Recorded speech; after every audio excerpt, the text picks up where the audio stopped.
Hello and welcome, MLB Pro Nerds. This is episode 5. It's 5, right? 5, yes. Yeah. Of Rough Draft.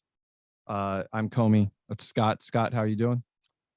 Good, John. How are you today? Now that we're up and running, good.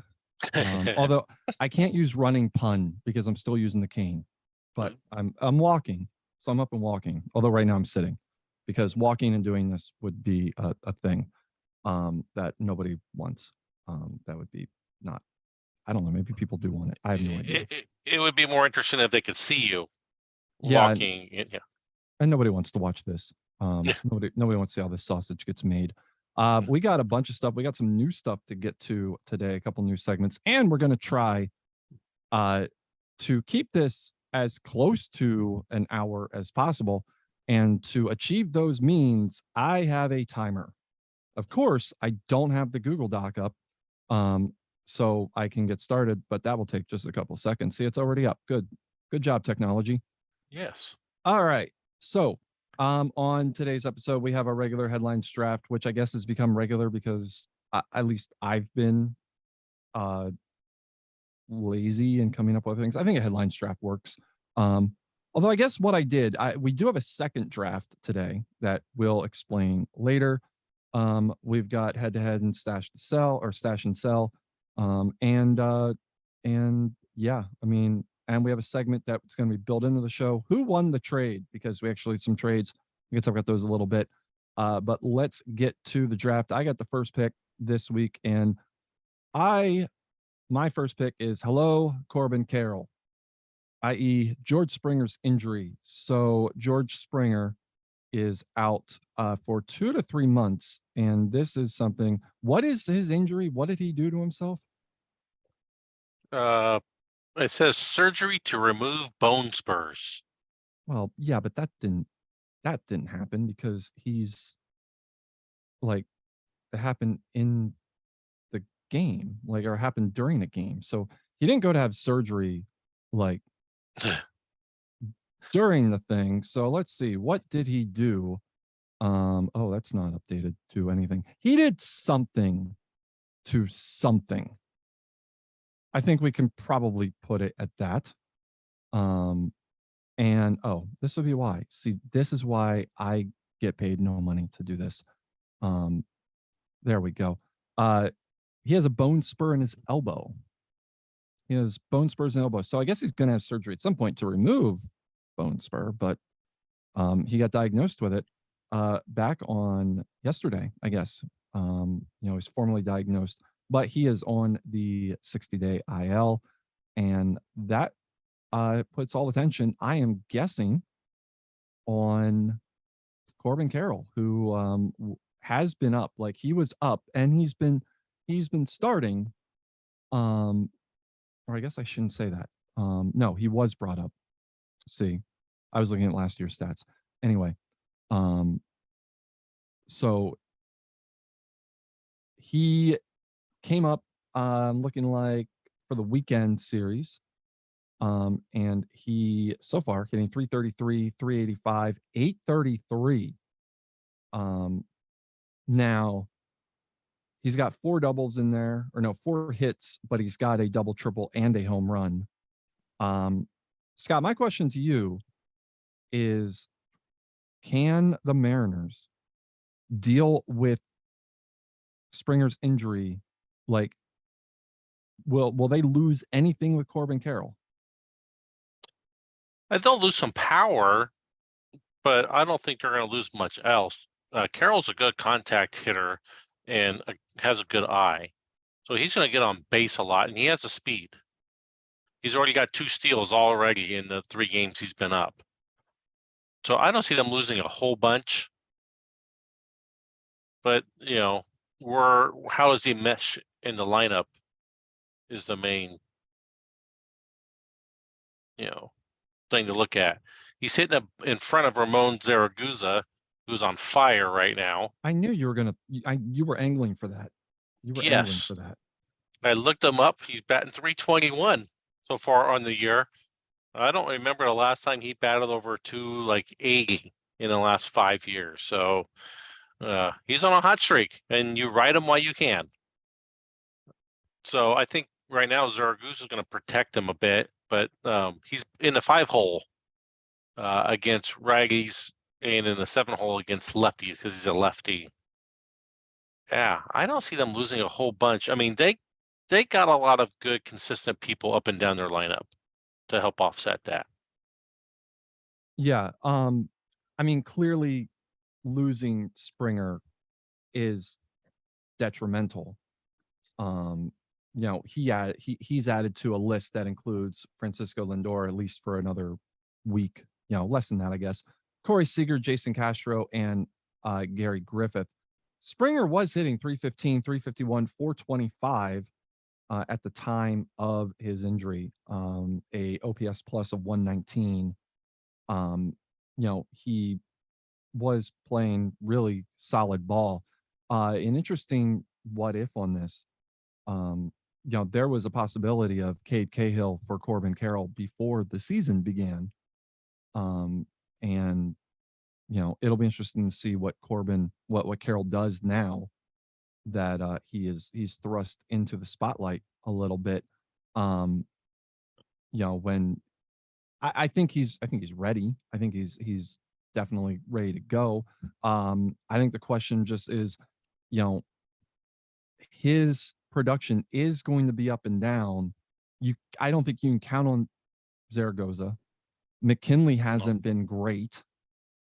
And so I think you have to wonder at some point if that was the buzzer. If the Mariners, league run or league high offense does kind of grind to a halt while you have a rookie try and learn the ropes under a lot of scrutiny. Yeah, then they'll have to rely on their pitching a little bit more.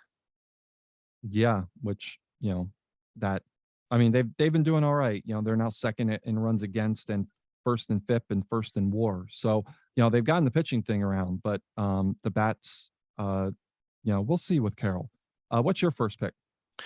My first pick was talking about the Detroit Tigers and are their pitchers jinxed?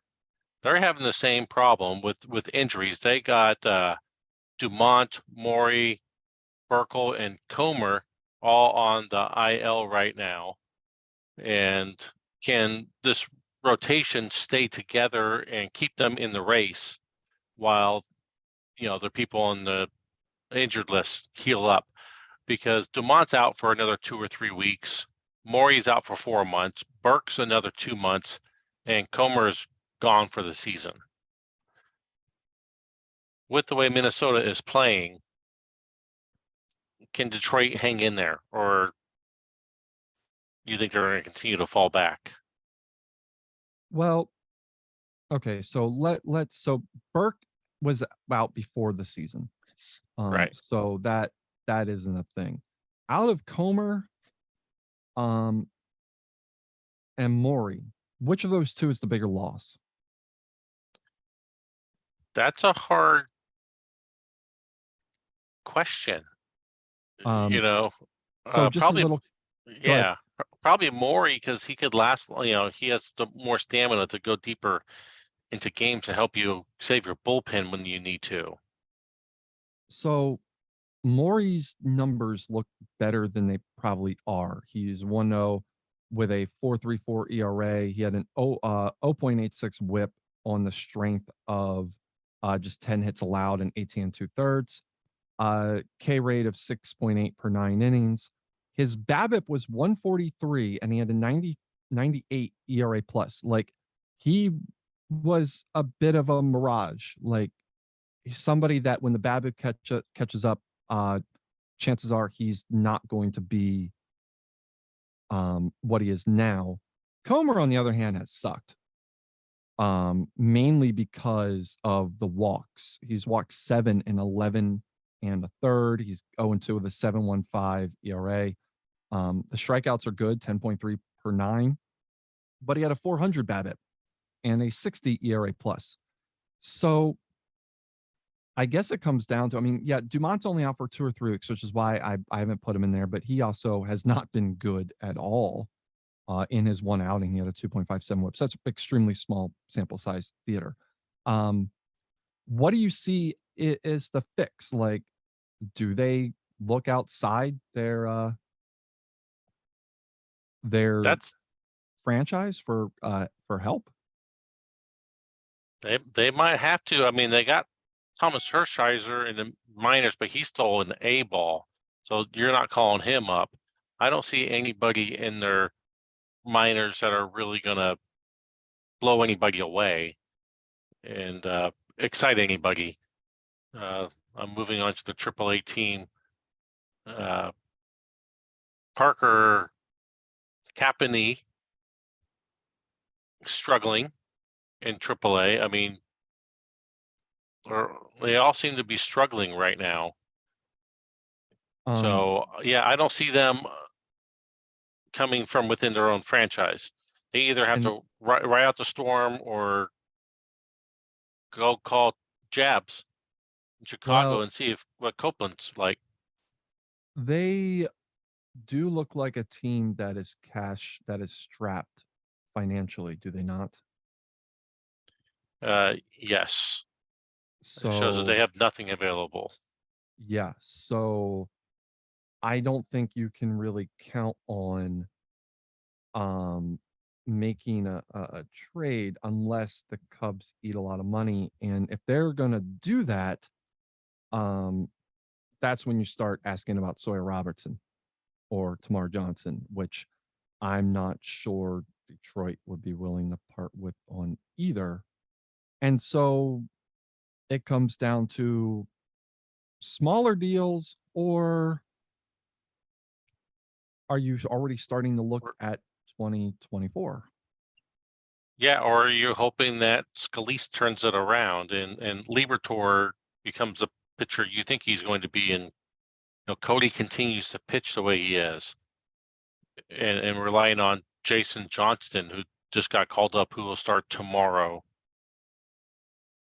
You know, Um, so Scalise has the if you can call it that, the best start he had. I mean, he has not had a start where he's given up less than 4 runs.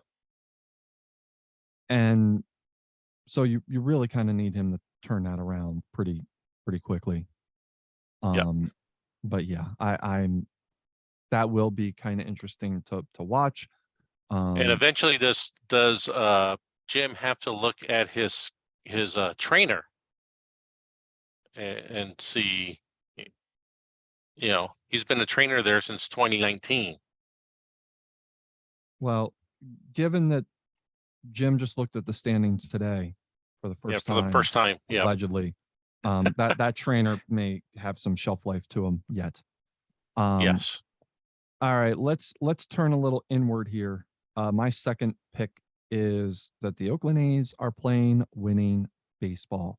Now, to go back to find out when the Oakland A's last played winning baseball, you need to go back 10 years to 2013 when they won 84 games. Who was on that team? Jason Kipnis was on that team.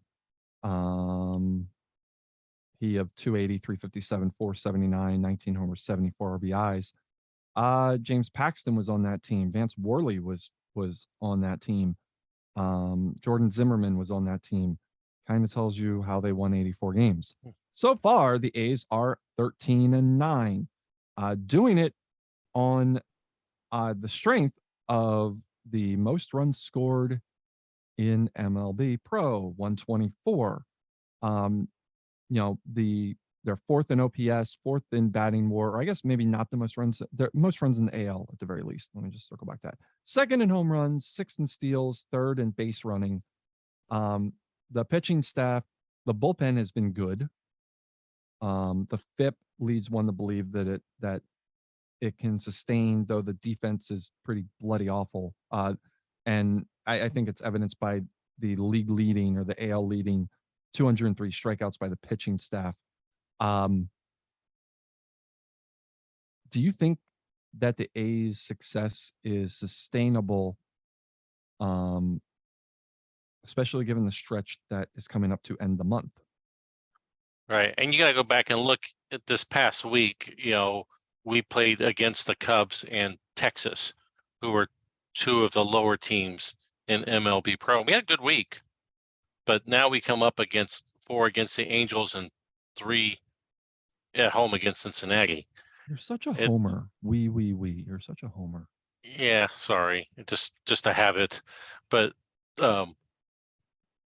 things have been going good for the A's, and hopefully that will continue. Now we get into the part where we have Jesus Torres, Ian Anderson, and Cole Winn in our first 3 against the Angels. So hopefully it'll be sustained, but I'm still looking at a 500 year. Okay, yeah, it's a 4-game set in Anaheim starting. Is it that's tonight? Tonight. Yeah. Starting tonight. I would think, and I need to. Oh, sorry. Obviously there's room for growth. I do have to wonder, or I'm curious.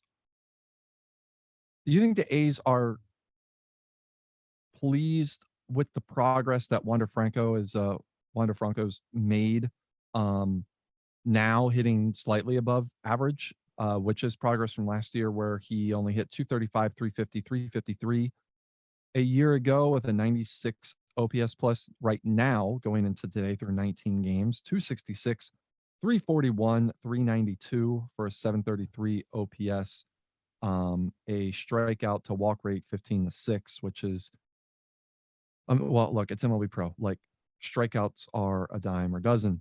But what do you think the ceiling for Franco is, and how far away do you think he is? I mean, he's a young 22. He turned 22 back on the 1st. So, like, how far away do you think he is from a ceiling, and what is that ceiling? Well, in Miami called him up young. I mean, in 2021, so he was 20 when he got called up. I think he got rushed to the majors.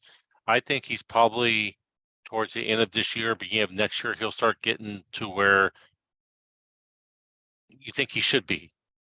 With his contact rate and all that stuff. I mean, he should be hitting somewhere in a 280 range, 285 range, 25 homers, and leading the team in certain categories. And I still think he's a few months away from that, or even the beginning of next year before he gets to where my expectations are for him. So, out of curiosity, how much of the core of the next winning team in Oakland is currently on the roster? For the most part, there's a couple people in the minors that I expect to be Robert Bannatyne to come up with this team next year. But I think the core is here. So, Cesar Lopez and is penciled in as your second baseman? Yes. I mean, he's 29. I mean, like, it's such an ageism thing in this league that when guys get to 30, I brought it up in the season preview, but when guys get in their 30s, like, they are persona non grata. I mean, Lopez is performing well in his first season in Oakland so far. And I mean, he's there through 2026. So, like, if things go south, that contract you're probably stuck with it, in Oakland. Yeah. But, okay. So, so you think close to 500 this year? So then all the pieces come together next year. Like, what do you think next year? I think next year we will be competing for a playoff spot. Well, there you go. A's up to making the 90s. playoffs next year. You heard it first here. Yeah, you've heard it. You've heard it. All right. What's your Good. second round So pick? let's turn the tables, and let's talk about Tampa Bay. And you've made a couple trades here this past week. Well, Tampa made a couple trades. I didn't know such thing, but okay. Okay. Tampa made a couple trades this week. How do you think those trades went for Tampa? Um, well, so just to back up and just to provide a little bit more context, the trades um brought Garrett DeChambeau in from Kansas City for a trio of prospects, and then a rather sizable deal where uh, Tampa sent 4 players, well, 3 players on the current roster, though Tristan Beck, even though he's performing well, was on borrowed time, and prized prospect Jack Leiter to the Brewers for first baseman, well, kind of slash outfielder. Like he kind of does a little bit everything. Daniel McCormick and starting pitcher Duncan Dumoulin. Um, both deals I think were surprises. Um, the fact that DeChambeau, who was the 11th ranked prospect in the league, and I mean still is, was available, um, was I feel like that is like buried treasure in your backyard for the Rays because um, they've been trying to figure out the middle infield problem for the better part of a season and a half now. And not just like who's starting, but like just what do those pieces look like? Because William Gray is fine, but he is a part-time starter at best, I think. Brady McConnell, probably better suited for shortstop. And he's also defense first. You get offense out. I mean, he had a 3-run homer the other night, which was a surprise. But um, if you get offense out of him, that's he's not there necessarily for defense.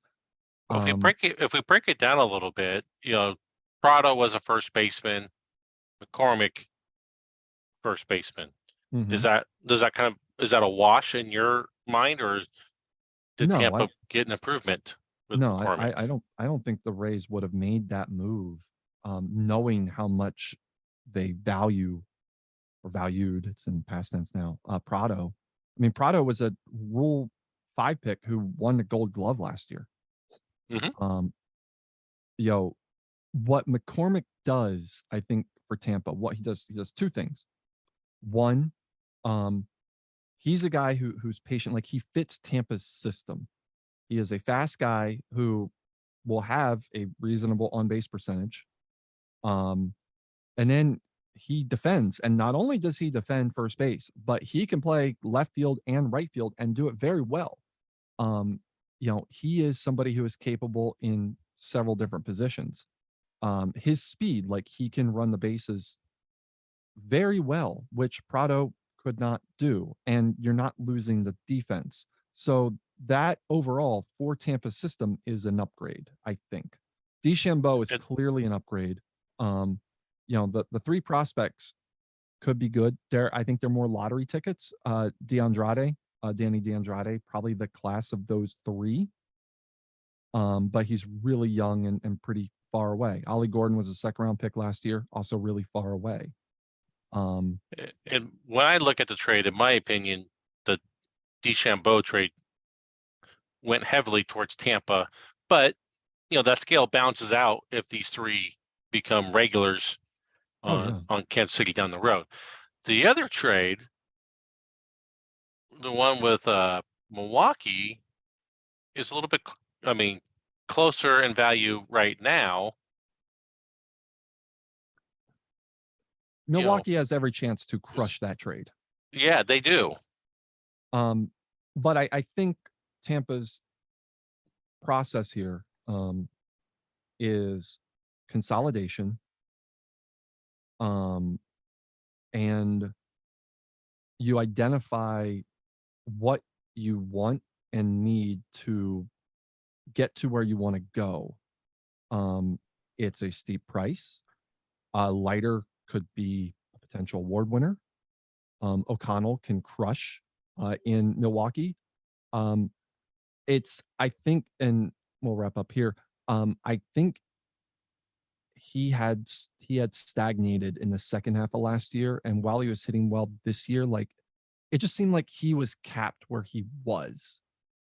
And with Tampa having so many outfielders, like O'Connell was DHing, he wasn't even playing the outfield. So if they could get a pitcher, who could be a difference maker, and Dumoulin, he had his first start last night, went all right. Then it's trading a strength But to gain a strength. but what does that do to Tampa when you have Hughes and Schuler and who's the third, Chan, down in the minors still? I mean, even an anonymous GM this morning pointed out that Tampa has pitching depth. Well, there's also 2 spots in the rotation. Like Mesa's not long term. The 5th one, if it's Clancy, it's Clancy. Currently, Ethan Reed, another rookie, is slated to start on Wednesday night. So, one of those will go to Hughes at some point. One will go to like Schuler or Chan. Or maybe one of those 3 gets traded, because there are still some holes on this team, and there are some players that are projected to be available later this year that Tampa may be saving up for. And maybe one of those guys, or maybe 2 of those guys, get a deal done.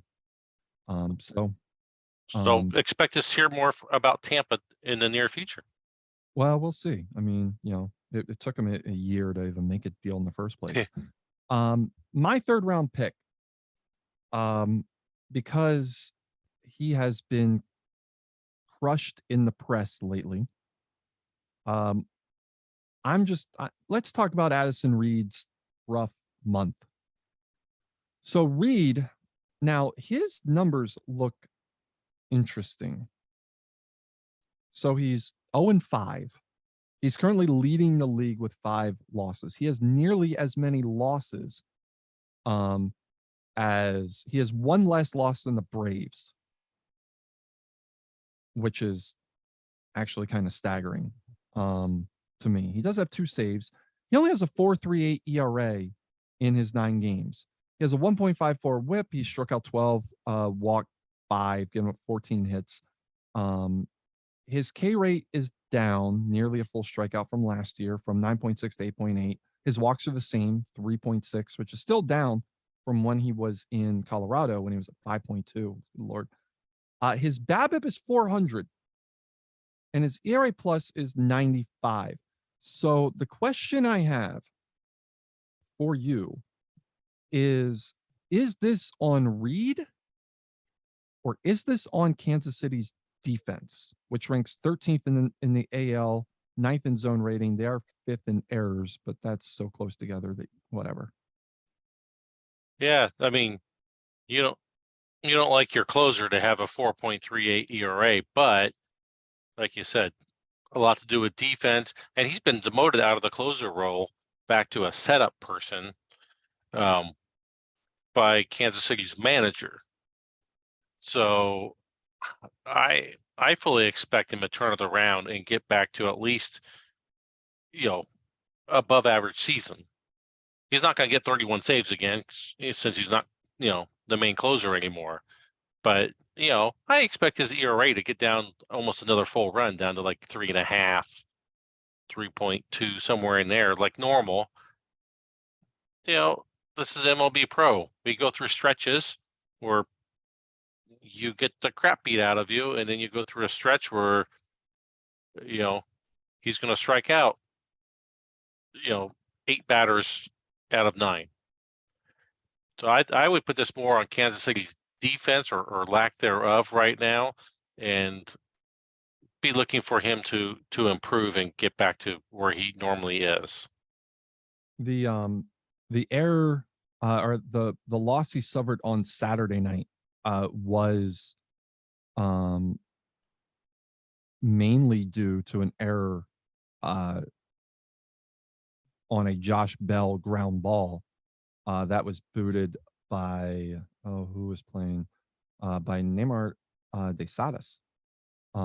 It was, his second of the year. That right after that, he went 2-0 to Anthony Kerr, and then Kerr singled that scored both Nomar Marzara and Josh Bell. The thing that's interesting about Reed, and the reason why I said his ERA was interesting, is that he in his 9 outings, he has given up a run in 7 of them, which is really kind of curious to me. The He loss that he suffered on Friday, he walked 3. He only gave up 1 hit, but he walked 3. But outside of that, he actually went 4 outings where he didn't walk a single batter. I feel like I got to put this on Kansas City's defense as well. Like, it just, he's starting to get up there in age a little bit at 34. You can expect to see some regression, but this isn't terrible. no, it just, 0-5 is alarming, but wins and losses are not specifically related to pitching, though in Reed's case, it's more magnified because he's a reliever. Right. Yeah. So, I only see either him turn around or are they going to trade him? I mean, do you want to be paying him $5.5 million to set up? I mean, Joe Kelly is who's in the closer role right now. He's off to a fine start, but I mean, last year he pitched to a 6.84 ERA, a 1.68 WHIP. The year before that was 4.35 with a 1.28 WHIP. I mean, is he a sustainable closer? well, and the thing you have with Reed is, and we'll leave off here, you're paying him $5.5 million through his age 36 season. His fastball is currently topping out at 93. That kind of speed does not age well, even for a ground ball pitcher. Kansas City might be happy that he's got 3 option years left, because he might, like, he's a guy that might end up spending a year and a half of this contract in the minor leagues. Yeah, let's get to your last pick. My last pick was, I think the Atlanta Braves are going to finish the month with 22 wins and 7 losses. He's going to go 6-1 this next week. Are you doing this because of one of the head-to-heads that I put in?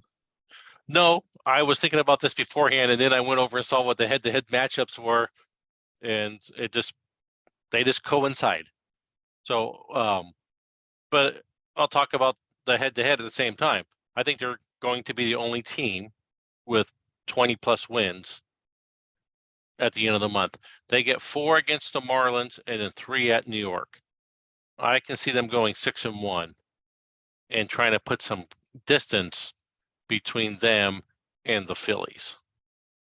So last week, my first pick was that the Phillies are the best team in the league, and the Braves are like, hold up. Yep. Braves winners of 6 straight. They're the thing that stands out. They mash. They're second in the NL in home runs, and they're first in runs against. They're first in FIP. They're first in pitching WAR. They're also tied for first in errors. They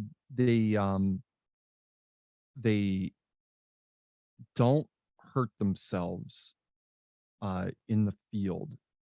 They're not the most efficient team, but they get the job done. Again, tied for first. They have 7 errors. The Royals were tied for 5th when they had 10. So again, like, it's really scrunched together. Is Taylor Sparks, I mean, this is going to be a topic for next week's show, but is Taylor Sparks the NL Player of the Month to you? The way he's playing, I think he's playing for a new contract, right? Yeah. What motivation, for him, and he's just mashing the ball. 387 batting average, 465 on base percentage, 218 OPS plus, and already a WAR of 1.6. Yeah. I mean, if I'm Atlanta, I'm not trading him. I'm writing it out and hoping he takes us to a World Series. Yeah, he is currently on pace for 44 home runs. Looking at this and his oh, does it have the WAR? Yeah, What he's on 11.4. 11.4 WAR is what he's on pace for. Yep. Oh yeah, there it is. Um, the interesting thing about Sparks is he's still in the trade block, Yeah. and at what point do you say, well, now we just ride it out? I mean, it's not like Oeyashi is doing something that makes trading Sparks more palatable. Oyashi's been hot garbage so far this year. Yeah. Like he's at a negative -0.6 WAR. But you have to imagine he's going to turn it around.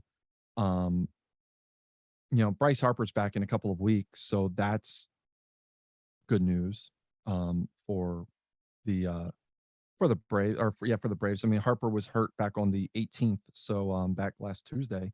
He's hitting 311, 389, 557.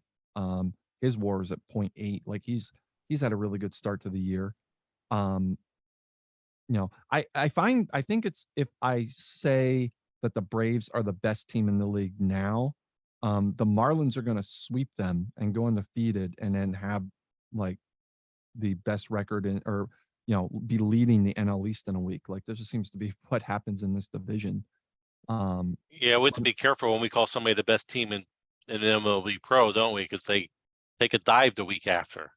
Well, I mean, it's not like the Phillies really fell off. I mean, like I said, they were the best team now. Right. They were Phillies were 3-3 last week. Yeah, that's I mean, not horrible. They went 3-4 from the last time of our last episode. Oh, 3-4. Yeah, you're right. Yep. Yeah. But they're still, I mean, they're right there. I mean, I'm not really sure you're gaining a whole lot of space on the Phillies, though. I mean, this is a good week to do it with Seattle's going to Philly, and then they have to go to Houston, and Houston's kind of been a little resurgent lately. But well, yeah, if you look at who each team is playing right now, Atlanta should put distance between them. Yeah. Doesn't mean it's going to happen. Right. So there's our first draft. Why don't we do stash sell now, and then we'll do the second draft. Okay. So who are you stashing this week? I'm going to go with the same thing I did last week and talk about, doing it like rotisserie style. This week, Chris Scalise has 2 starts, and I think he's going to make the most of those. I think he's going to have 2 quality starts this week. He's getting one tonight against Milwaukee, and then this weekend against Baltimore at home. Scalise is due to break out of his slump. Are you trying to convince yourself of that? I think I'm trying to convince Jim of that too.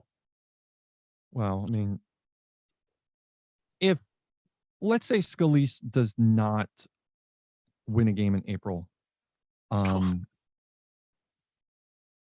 how soon before the trade emails or the trade messages start? They might already be happening behind the scenes. Okay. Yeah, I mean, I guess that's possible.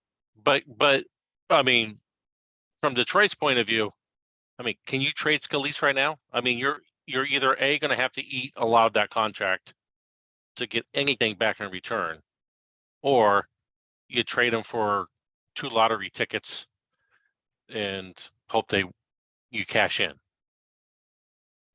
Yeah, I mean, the one place he could go, I mean, Robertson would have to go along with him. But Chicago to Wrigley, Ryan Copeland. But that's probably even a rental on that. So, and again, it comes down to, can they afford it? Right. Yeah. My stash, I am going long-term on this, and also Media Pub. Colby Allard with the A's. So he's not performing. He's performing fine. He's 3-2, 4.55 ERA, a 1.12 WHIP, 33 strikeouts in 27 and 2/3, just 26 hits, just 5 walks. He's his walks are down a full walk per 9 from last year. Does have a 3.19 BABIP. Oakland's defense isn't great. He's got an ERA plus of 91, so he's a little bit under average. But he has the makeup of somebody who will be a contender for a Cy Young, I think, next year. And I think this year is where he makes the leap towards that. So I'm stashing him because he's a long-term stash to me in those terms. Like, he's so under the radar that it's ridiculous. Yeah, and he just got signed to an extension of 17 million over 3 years. Yeah. So that's the hope, is that he continues to get better each year. Yeah. Yeah. I agreed on that. Who are you selling? My son, and we just talked about him this week, is the Phillies with their schedule against Seattle and Houston. I think it's going to be a tough week for them. Not that they're a bad team, or not that I think it's going to be a long-term thing, but for this week alone, that is a tough schedule to go with, especially after you just lost 3 out of 4 against Colorado. So Yeah, I'm selling Phillies this week. I think there has to be some concern. It's also going to be interesting. Like, the matchup of the week is the Phillies offense against Seattle's pitching, considering that both are leading their respective leagues in a bunch of stuff. But what's got to be a little concerning for the Phillies, they're 7th in starters ERA, 7th in FIP, 7th in pitching WAR. Again, it's not terrible, but it's league average. And that's got to be a little concerning that maybe they're not beyond Pedro Magana, at which point, if they aren't, if they're not anything more than Magana and O'Day, then this Phillies team should have reason for worry. I'm not there, but Yeah, I not definitely yet, see. but like you said, I mean, when the rest of your pitching staff, the lowest ERA is 5.23 after Magana, that's reason to worry as we're getting towards the end of April, when everybody already has their, about 5 starts now. Yeah. All right. I'm selling Cubs trading leverage with each passing day. Because at this point, the clock on Copeland's ticking. And they started the courtship over the weekend. And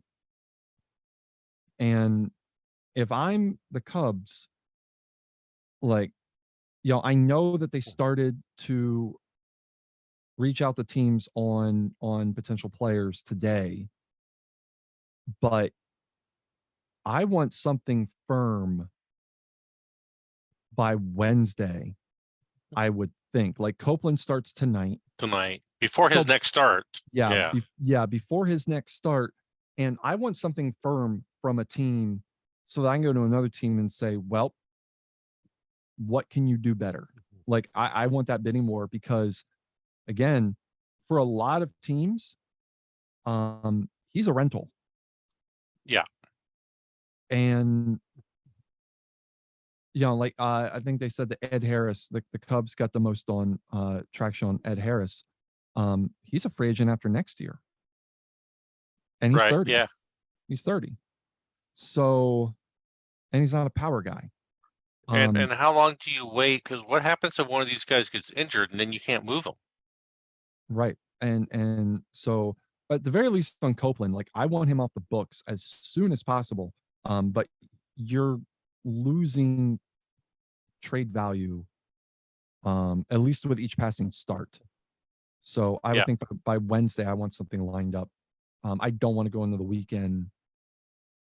Ideally, I go into the weekend without him on the roster. I'm in full agreement. I mean, because right now, what is he gonna get? He's got 5 starts. So if he 25 more starts for somebody Yeah. else, yeah, that's $1 million. I mean, almost $1 million to start. yeah, but it's also roster certainty for a team in contention, Mhm. ideally. So, all right, we are starting a second draft, um, which will have all assortment of things. Sometimes they may not be MLB Pro related. This one is, and so I created this one. Scott might do the next one. Who knows? Maybe we'll tag team and do them back and forth. But um, the this week's second draft, I haven't come up with another name for this thing. The other draft, I don't know. Um, if there was an MLB Pro redraft, if everybody got put into a draft pool and you had the number one pick, but you could not pick anybody who is currently on the top position rankings or top pitcher rankings, who would you take? So not So among the top outside, 20 hitters or 20 pitchers currently viewed by MLB Pro Stats Incorporated. right? I would pick. I'm a big up the middle guy. I would go with Bobby Witt Jr. as my first pick for the future. You know, I figure he's going to struggle a little bit this year, his first year up, but long term, I don't think you're going to go wrong with Bobby Witt Jr. as your starting shortstop. You would go with him over Wander? I think Witt can hit better than Wander does I for mean, average. I mean, I look at Witt and I see, a guy who could contend for a batting title. oh, I would With say the same with Wander. some power. He has better defense than Wander, and he has some. He can steal. So yeah, I would take Bobby Witt Jr. over Wander right now. So if you want to trade straight up, we can sign the paperwork right now. It's interesting you say that. I do have knowledge that there was a discussion last year of Wit for Wander. That Well, that was discussed. Obviously, didn't happen. Wit right now hitting 250, 304, 472. Does have an OPS plus of 115. He's got 3 homers, 13 RBIs, 5 doubles. Like he's been hitting for some power, and he's hitting third in the lineup, which was possibly unexpected, but he's doing it. He's coming up on turn 23, June 14th. Um, I mean, yeah, if you're going up the middle, like it's totally a, you know, that's an easy pick to me. Like if you're looking at the guy for the next 15 years, or because I guess at some point he would move to third base or first base. So yeah, 15 years, maybe 20 years, then yeah, I could easily see that being a good pick. Um, I just think it's funny how everybody it just thinks that Wit is like the second coming of something. He's good. well, Um, I always take prospects with a grain of salt. They look good on paper. Going to that next level and getting up to the major leagues and facing that pitching is a lot different than facing, double A and triple A pitching. the interesting thing about Wit is he got better as the year went on in AAA last year. Like he crushed it in the second half of the season.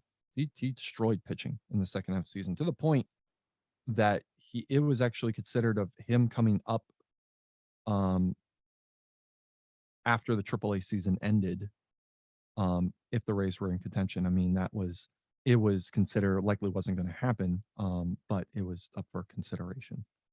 So that's a decent first pick. My first pick, see, I went pitching. Um, and I went with somebody who also he's on the radar, very much under the radar, but I wanted him to get some love. Uh, that would be where is he?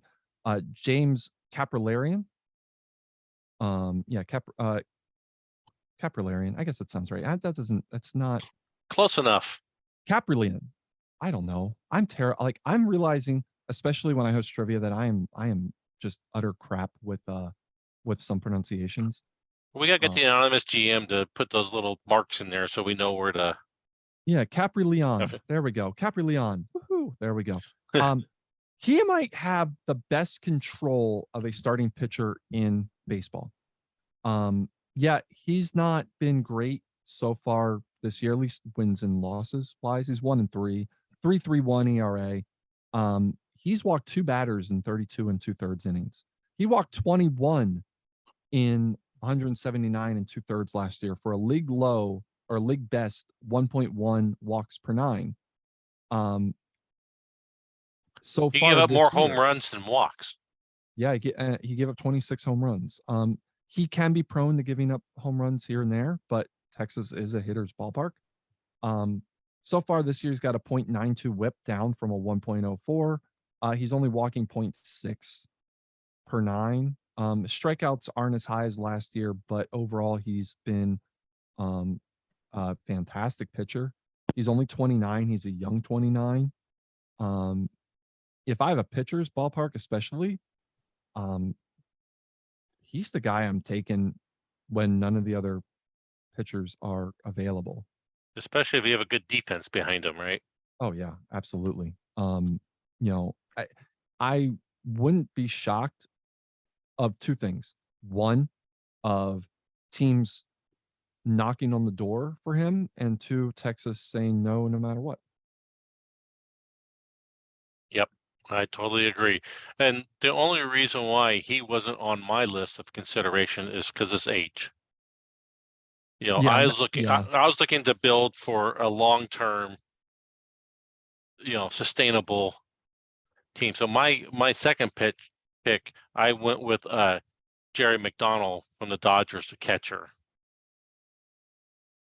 Johnny Bench type of catcher. We talked about him a couple weeks ago with our stash and steal. I mean, right now he is batting, was he batting 299, 420 on base percentage, a 168 OPS plus, 1.1 WAR so far with 4 homers and solid defense so far. And with a catcher's ERA of 4.08, which is pretty good for a guy who's 25 and a half. Oh yeah. Looking at, oh, I see what these are. Oh, it's a single. All right. Um, looking at his spray chart, um, where he's hitting the ball, um, he's hitting it everywhere. Like, yeah, 3 of his 4 homers are to left field.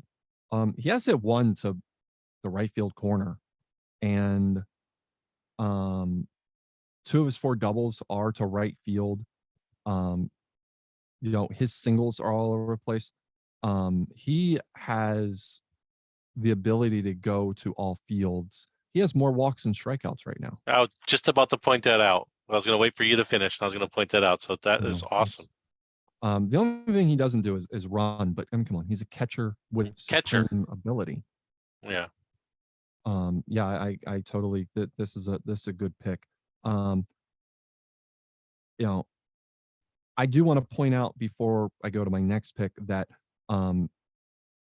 neither of us took Shohei Ohtani. I don't know if you had that in your thought, but I feel like that would have been a cheat code, and so I'm glad neither one of us took Shohei.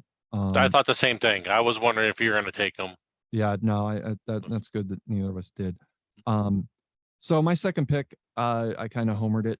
I took Elliot Jenkins. He has the look of, he has the makeup of an MVP winner someday. He does. So The far, only thing he's never going to do is hit 40 home runs.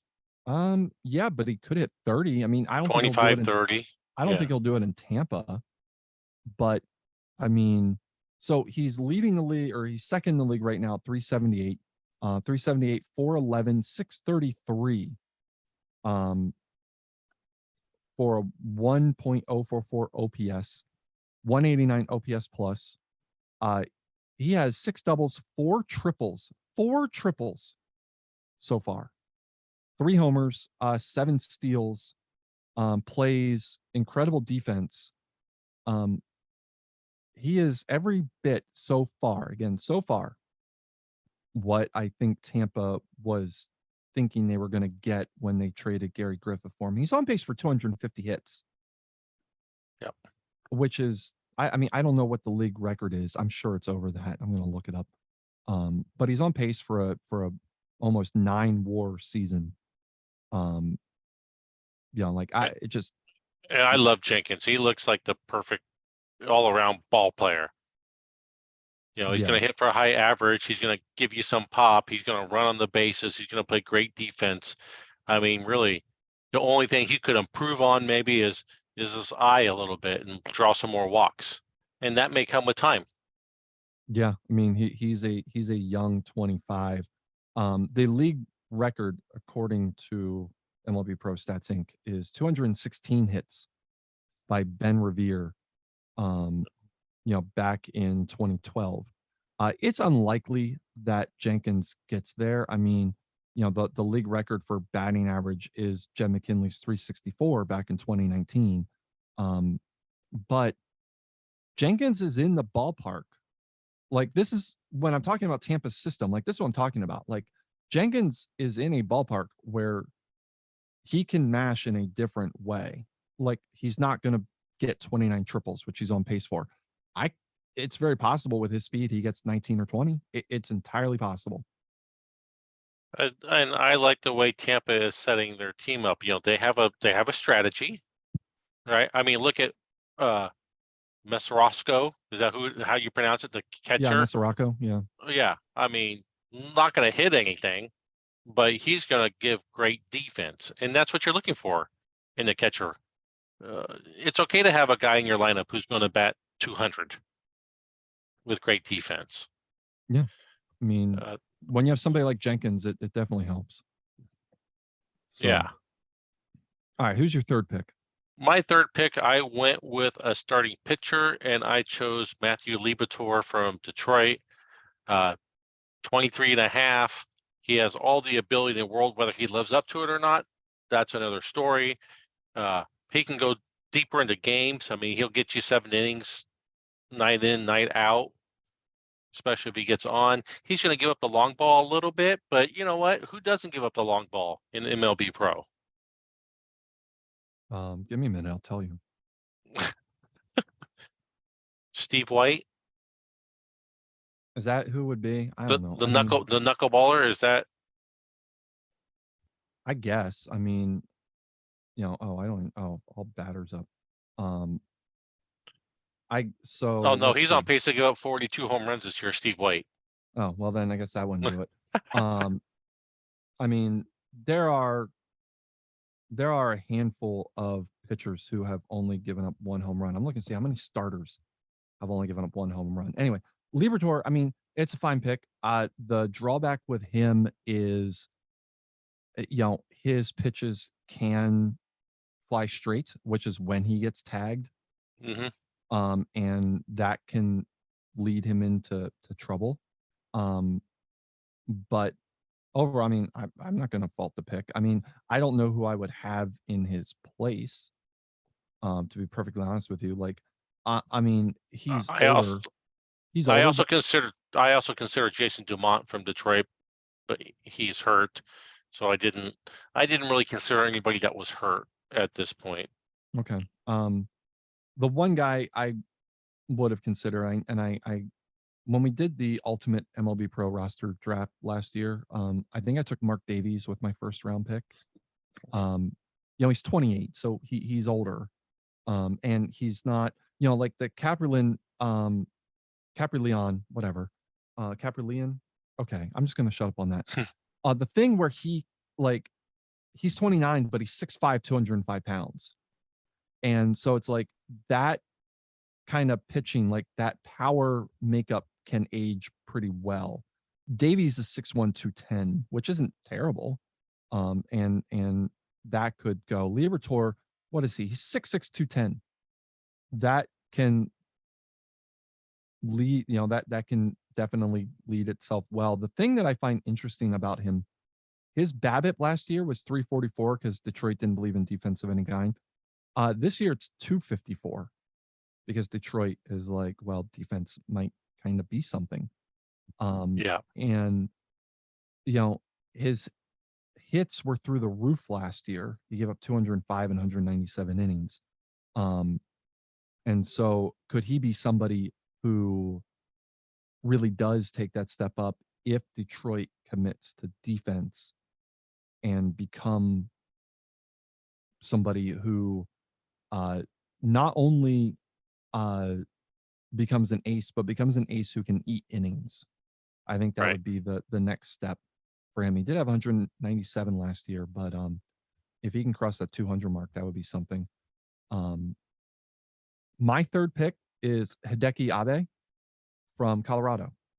I considered Roberto Torres in Milwaukee for this too, but I think it's obvious. I'm somebody who values speed on base and defense. So Abe is a switch hitter. He's currently hitting 310, 396, 381. He's not a power guy. Though he is good for doubles. Like he's hit an average of 40 doubles the last 2 years in Colorado. His OPS plus is down this year. It's 102, but he has been around 125 the past 2 years. He's had a 6 WAR or +6 WAR each of the past 2 years. He's only 26. He'll turn 27 this year. He has led the league in steals. He is definitely a guy who cranks up the steals, and he can hit for modest power. He's hit 15 home runs in 3 of the last 4 seasons. He is somebody, a switch hitter at 26 who plays incredible defense. He's best as a left fielder, but he can play anywhere in the outfield. And he's got the work ethic, and he's a leader, which he's a fantastic ball player, and he's somebody who we haven't talked about. And Yeah. so I thought it was worth giving him a shout out here. He is, and in 2022 he hit 6 triples, and in 2021 he hit 8 triples. Hasn't hit one yet this year, but he has the Jets. A single or a walk is more like a triple sometimes in the old days would be. Yeah, I mean, they have, Colorado seems to predicate itself on speed somewhat. They do lead the National League in steals at 25. 25, yeah. They do a really good job of manufacturing runs. They don't need to in Colorado, but they're not a team that has a whole lot of power. They have Alonso Martinez. They have Carlos Correa. They've hit 28, tied for 5th. Yeah, top 3rd, but not. But they've played their expansive ballpark really well, and Abe's the one who sets the table for him. He's utilized brilliantly in Colorado, and I think he's 1B of the biggest reason why they've been a contending team over the past several years. The other one, of course, being Miguel Pineda, who was ineligible for this draft because he's the 4th or 6th best pitcher in the league according to MLB Stats Inc. Yeah. Yeah. Yeah, he's 5th. I'm sorry, I've just split the difference there. He's 5th. Oh, there you go. Yeah. So that's who I would take. Okay. So we'll do this every week where we'll look at some facet of the league and draft best in fields or worst trades or something. I was looking at draft class, especially when we get to the draft busts are definitely something worth looking at. That'll be fun. Yep. Yeah. That will be. I don't want to point out that Pittsburgh does have a pitcher who was this 2014. I don't recall. Oh, there's draft history. But they have a pitcher who went 4th overall. Is it this guy? No. Who has never seen time above A ball. Oh, there he is. Jeff Sullivan. he's 24, but he's not gone above advanced A ball. Had a really good year last year, but I mean, if you're looking at busts, like this guy is the definition of it, unfortunately. So, sorry, Hodges. Anyway, well, one last thing. Let's get the head to head. Last week's categories, first one, who would win between Paul Erickson and John Butler? We both took the Angels. Both pitchers pitched really well. Both got no decisions, but the Angels won the game. So we both got that one. And then things went south for me. So would the league leader, who would have a higher stat as a league leader? The league leader in homers or league leader in steals? Home runs kind of stagnated last week, which was interesting. Like the league leader had 7. It was Edgardo Arredondo and Hunter Bishop. They still have 7 and they're still leading the league. While Hideki Abe leads the majors with 10 steals, and several others have 9 or 8. So you got that one. I lost that one. Will Kavai Sampson get his 100th win? We both said no, and he did. He got his 100th win against Boston in the second game of a doubleheader on Thursday. And then who would win the series between Tampa Bay and Cincinnati? You took Tampa. I got Cincy. Tampa took 2 out of 3, though one of those games was fluky. That's neither here nor there. You've taken over the lead at 8-5. I'm 7-6. So our first over under, teams with 20 plus wins on April 30th. So exactly 1 week from today. I didn't want to do May 1st because then we couldn't have it for next week's show. Right. The over under is at 1.5. Now, the candidates, the prime candidates for this are Atlanta's at 16-6, the Phillies are at 15-8, and the Angels are 15-7. You can throw Minnesota and Seattle and the Rockies and the Dodgers all into this, but they would need stellar weeks. They have 14 wins right now. Where are you going on this? As I mentioned earlier, there's going to be one, and that's going to be the Atlanta Braves. I took the under. Okay. What did I do? I took the over, because, I think that the Angels, will get at least 5 wins. You know, they have 4 against Oakland, and then at home though. And then they go to Milwaukee, where Milwaukee hasn't exactly been playing very well right now. And the Angels just don't really seem to make mistakes, and they have the pitching. I mean, they just have the pitching. The pitching is ridiculous.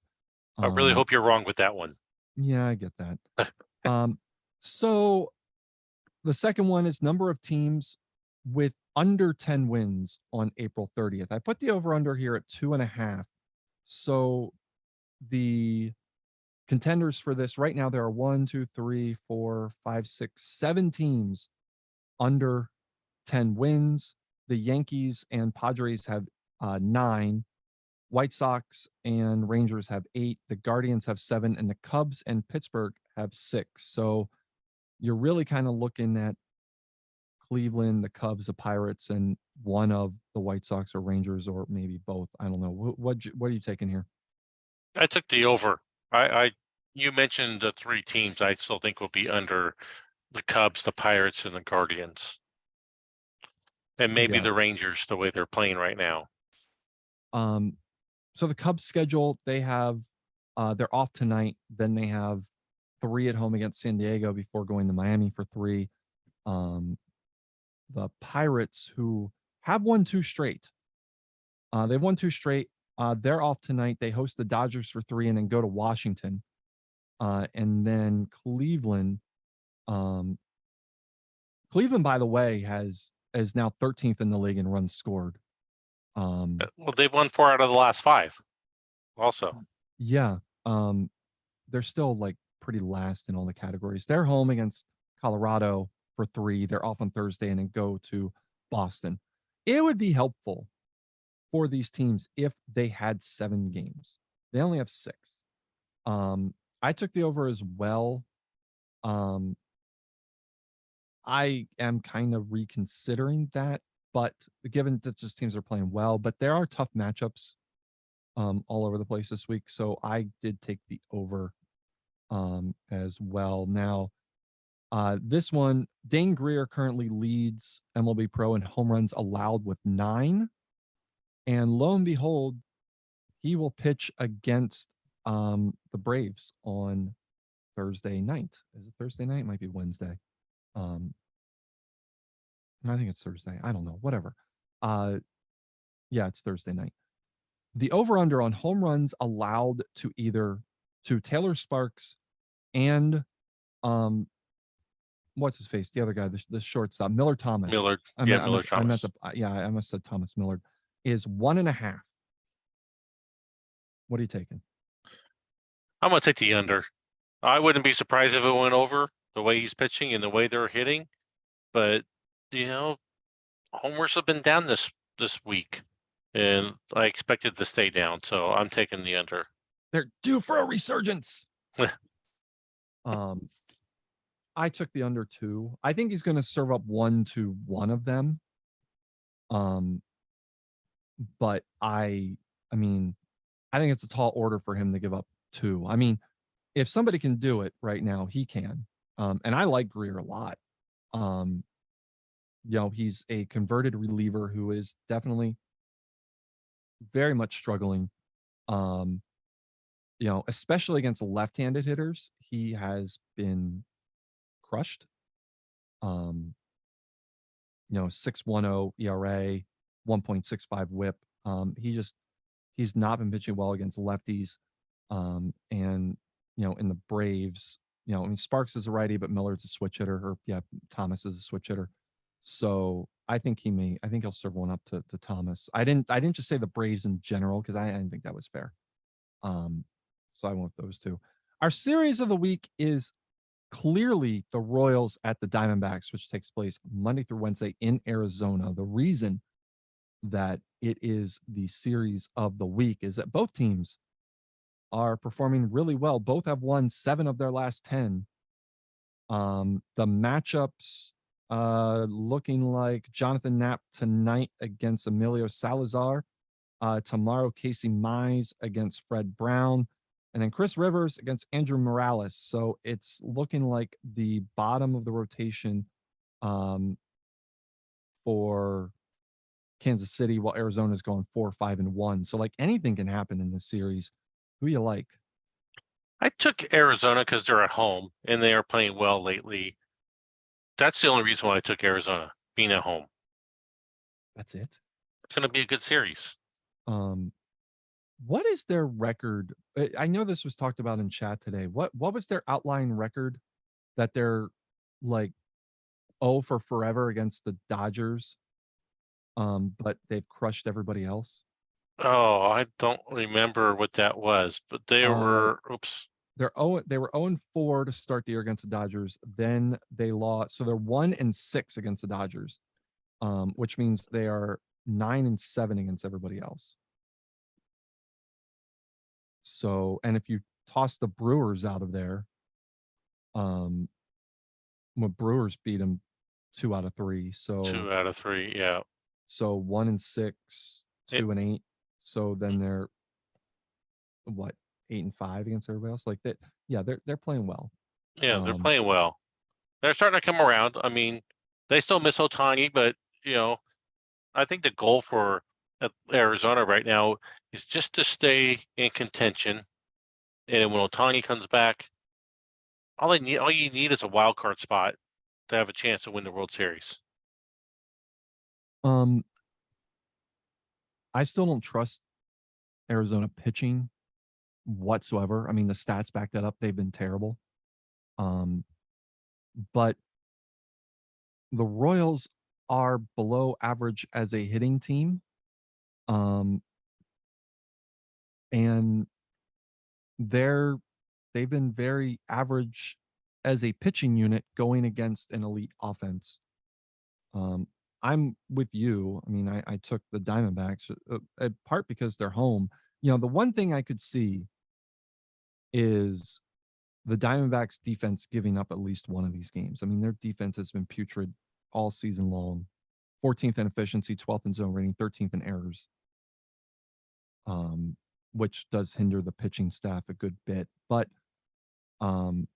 Arizona's not throwing Lance McCullers and his 1.73 whip.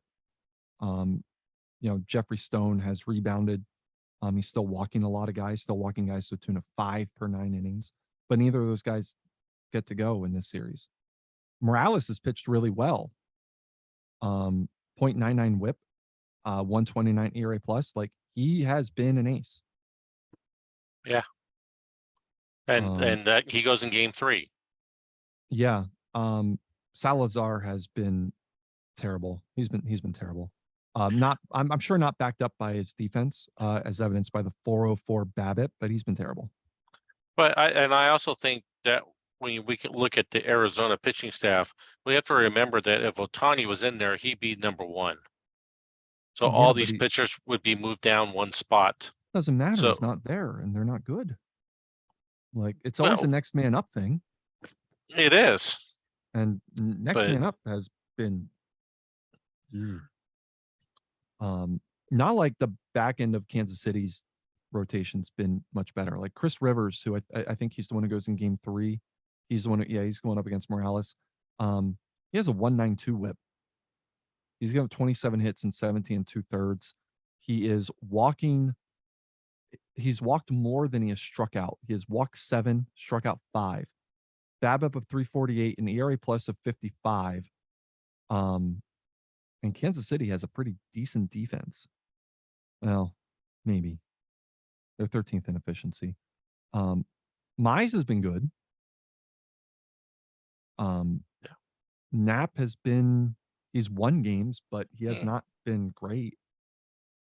So, I mean, it's fascinating because these are two teams who I think everybody expected to be contenders, and they're not. But I think if you look deeper, or at least they're not right now. I think if you look deeper, like maybe we should have seen this coming from both sides, that they're going to be inconsistent. Maybe, and time will tell. I mean, it's early in the season. We're 22 games in, 6th of the way into the season, 7th of the way into the season, something like that. 1/7 of the season. Well, a little under an 1/8 or over an 1/8. Okay. I mean, so there's 7/8 of a season left. Oh yeah. I mean, I'm not like it's there was I said in the season preview, like there was gonna be growing pains for Kansas City. But Arizona's pitching, I think, has surprised everybody. That they are that dependent on Ohtani. Well, and when you lose Harper, that takes a lot of your hitting away too, to make up for the lower pitching. Yeah, but it's not like, I mean, they're still second in OPS. I mean, they're 6th in runs scored. They're 5th in average.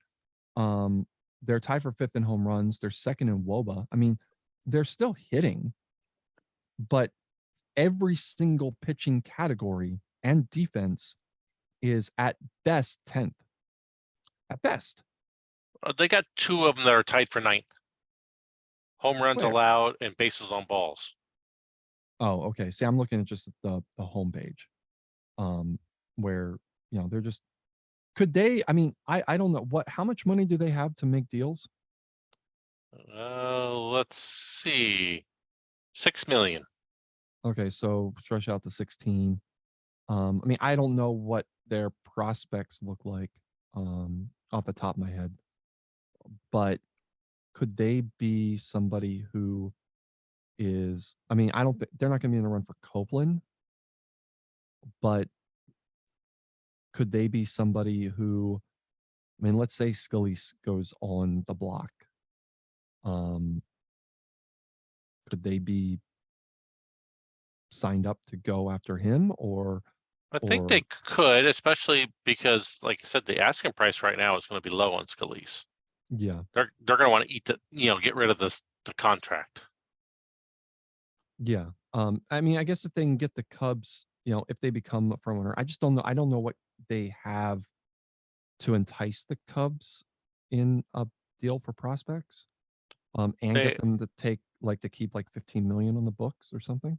they have Grant Ford, who looks good, but he's still a couple years away. He's a 22-year-old who was drafted 27th in round 1 of last year's draft. Well, I think a 22-year-old would be perfect for the Cubs.